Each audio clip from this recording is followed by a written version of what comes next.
Yep. And there's this difference between management and leadership, where management is kind of like doing things the right way, and leadership is doing the right things. Where does our time need to go, as well as how do we need to implement?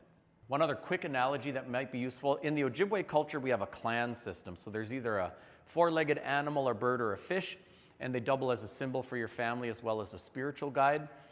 The original chief clans for the Ojibwe were the Loon and the Crane, and the Loon was considered like the lesser chief and the diplomat, the pretty voice.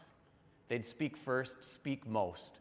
The Crane has the big, loud, squawky voice and represents command. So often at a treaty event or something like that, the Loons would come in, they'd speak first, they'd speak most, they'd say, seek to understand and be understood, and say, I think you know where we're coming from. And then the Cranes would say, and here's what we're going to do. So I happen to be from the Eagle clan, but it's something we can all kind of learn from. Lead first with kindness and diplomacy, seek to understand and be understood, but it's still okay to be firm in our beliefs and know where we need to go or what we need to do. And so I found that one to be helpful too as a communication tool.